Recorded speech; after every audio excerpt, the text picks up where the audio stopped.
ابتدا ہے رب جلیل کے بابرکت نام سے جو دلوں کے بھید خوب جانتا ہے۔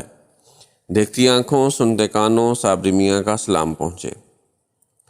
امام ابو حنیفہ کے پڑوس میں ایک موچی رہتا تھا۔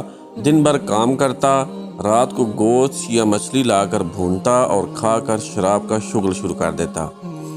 جب سرور آتا تو نیند آنے تک یہ شعر بلند آواز میں گاتا رہتا: انہوں نے مجھے ضائع کر دیا اور کیسے جوان کو ضائع کیا جو مصیبت کے دن اور سرحد کی حفاظت میں کام آتا۔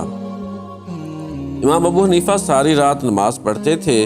کئی راتوں تک اس کی آواز نہ آئی تو لوگوں سے اس کے بارے میں دریافت کیا۔ معلوم ہوا کہ اسے پولیس لے گئی اور وہ جیل میں ہے۔ امام صاحب فجر کی نماز پڑھ کر اپنے خچر پر گورنر کے پاس پہنچے۔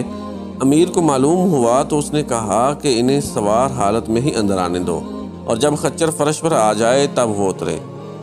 گورنر نے اعزاز کے ساتھ ان کا استقبال کیا اور تشریف آوری کا سبب دریافت کیا۔ امام ابو حنیفہ نے فرمایا کہ میرے ایک پڑوسی کو پولیس نے گرفتار کر لیا ہے، آپ اسے رہا فرما دیں۔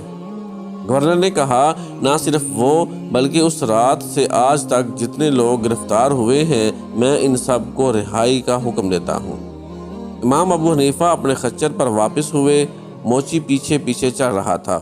منزل پر پہنچ کر امام صاحب موچی کے پاس گئے اور دریافت کیا: کیا ہم نے تمہیں ضائع کر دیا؟ اس نے جواب دیا: نہیں، بلکہ حفاظت کی اور پڑوسی کا حق ادا کیا۔ اللہ آپ کو جزائے خیر دے۔ اور اسی وقت سے موچی نے توبہ کر کے اپنی زندگی بدل دی۔